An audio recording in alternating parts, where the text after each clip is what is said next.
Bonjour à toutes et à tous, amis internautes de CNews TV. Bonjour et ravi de vous retrouver encore une fois de plus pour un autre numéro de votre émission sur la Toile Info. Comme ça, waxtu wi jotee ñu jaar fi li nga tënkal leen li nga xam ne mooy xibaaru mi-journée bi ñu door ko cette fois-ci avec Omar Sow, l'ex-conseiller du président Macky Sall, qui a annoncé une nouvelle étonnante hier sur sa page Facebook. L'ancien directeur de Coger a annoncé une nouvelle. Omar Sow, je cite, cher ami, je vous demande pardon et je pardonne. Je prends du recul pour le moment dans la vie politique pour des raisons personnelles. Dans toute relation, je préfère la sincérité car je pense l'être. Merci à bientôt. Moom Omar Sow loolu la daal di xamle démb dans une publication boo xam def na ko sur ces différentes plateformes. Moom xamle na fi mu toll nii dafay daal di jël recul tuuti ci li nga xam ne mooy politique bi, peut-être dafay waaj nekk ci leneen. Mais lu ñu gën a intrigué mooy ku nga xam ne Omar Sow ñu gën ko xam ci mu nekk voilà un fervent défenseur de Amadou Ba. Amadou Ba nekk mentoram, mais au moment où Amadou Ba mi ngi daal di def le tour du pays, dem di seet xalifa généraux yi, dem na seet Sëñ Muntaxa, dem na seeti ki nga xam ne moo faree ca Tiwaawoon di xalif général bu Tiwaawoon. Au moment où mu dem seeti parti socialiste, mu mel ni dafay regroupé waat li nga xam ne mooy ses troupes di waaj ñëwaat ci arène politique bi. Moom ñu gis ko muy génn. En tout cas lu ni mel la xamle démb fi nga xam ne mooy ces différentes plateformes sur les réseaux sociaux. ñu daal di continuer wax ci li nga xam ne moom lañ doon célébrer démb muy concours général yi. démb lañ doon daal di delloo njëkkal ñi nga xam ne ñooy les meilleurs élèves du Sénégal, ba tax na kii di le premier ministre ainsi que le président de la République Bassirou Diomaye Faye teewoon nañ ci ndaje boobu foofee ca Grand Théâtre Doudou Ndiaye Coumba Rose. Waaye bu ñu paree ci loolu, le premier ministre Ousmane Sonko dafa daal di recevoir ñi nga xam ne lu ñooy les meilleurs élèves nag ci bile janoo bi nga xam ne ñu ngi ko doon am. Ay baat ak tontu doxoon na seen diggante ba tax ñu interpellé ko ci li nga xam ne mooy le port du voile dans les établissements scolaires. Moom nag li mu xamle mooy il est catégorique sur ça. On n'acceptera plus l'introduction du voile dans les établissements scolaires, a-t-il déclaré. Il a précisé que refuser l'accès à une fille dans un établissement en raison de son voile n'est pas normal. Ousmane Sonko a souligné que la responsabilité de garantir l'égalité des chances revient à tous en mettant chaque enfant sur un pied d'égalité. Loolu la xam ne moom nee na doxul ci li nga xam ne mooy yenn école yi nga xam dañu fay tere nit ñi ñu daal di muuru, ba tax na loolee dootuñu ko daal di tolérer ci bile mbir. ñu continuer li nga xam ne mooy tënkum xibaar yi cette fois pour parler du groupe E-Media. Mauvaise nouvelle pour les journalistes Mamadou Ibra Kane et Alassane Samba Diop.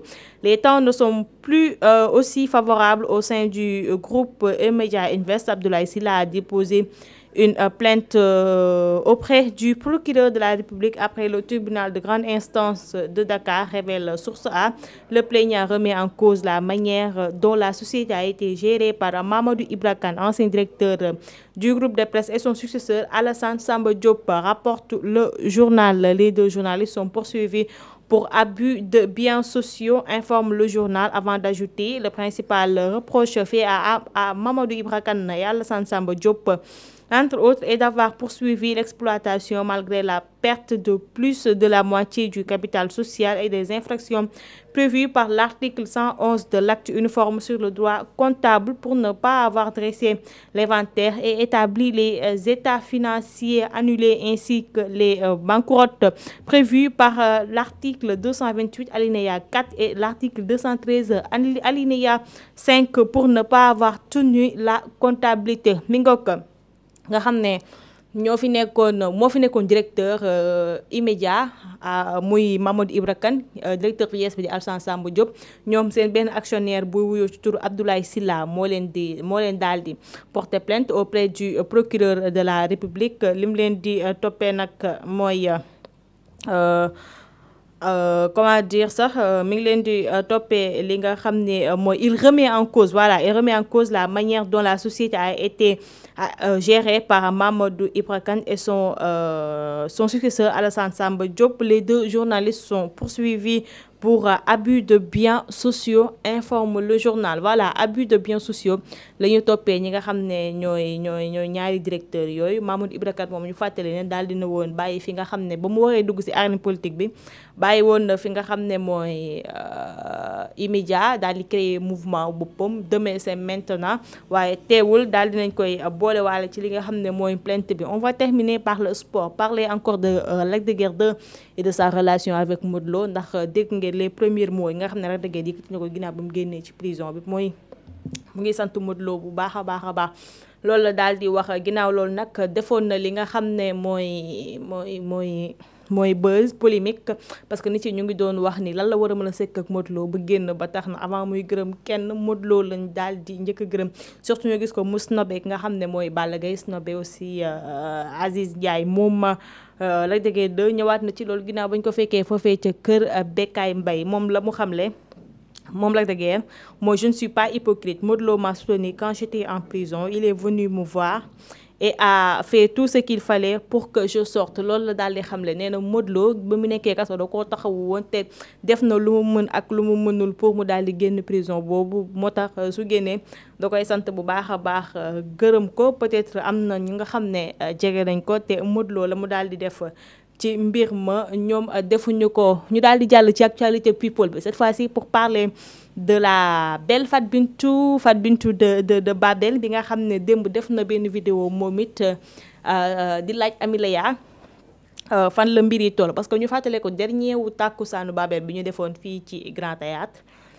Fat Bintou dafa jëloon flamme boobu daal di koy jox Amileya ne ko bu niveau bi wàcc. Babel fi mu téewoon sénégalais yi les lundis ak les samedis ba mu ko daal di wàccee, ba tax mu joxoon ko li nga xam ne mooy flambeau bi. aussi gisoon nañu bande annonce bi nga xam ne moo war a remplacer série bii di Babel di Lady Diama, waaye ça fait déjà des jours wala ma ne un mois sax ak lu teg depuis ba Babel jeexee. fi mu toll nii gisuñu li nga xam ne mooy Lady Diama. loolu nag intrigué Fat Bintou ba tax na mu daal di def vidéo laaj Amileya ana yëf yi fan la toll fi mu toll nii. On va terminer avec le rappeur Khalifa rappeur qui a déversé sa colère sur Pape Alé Niang. daf ma woo WhatsApp ne ma invité dans une émission sur Sénégal 7. le rappeur Khalifa n'a pas hésité à dire ses vérités au nouveau DG de la RTS Pape Alé Niang. ci vidéo bi nag moom Khalifa rappeur mi ngi xamle ne àndut ak yenn décision yi nga xam ne Pape Alé mi ngi ko jël foofee ci RTS, lu ci mel ne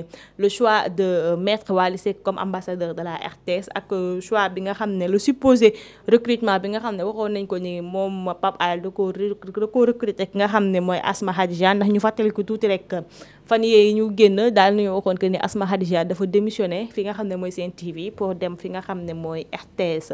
ginnaaw nag ba coow loolu daal di jógee gis nañu polémique bi fi amoon, ndaxte nii nee nañ Pape Alé warut a recruter ki nga xam ne mooy Asma Khadija, ndax gis nañu Asma Khadija taxawaay bu nga xam ne amoon na ko ci Ousmane Sonko ba mu nekkee ci problème yi, ba tax na kenn waru ko daal di recruter.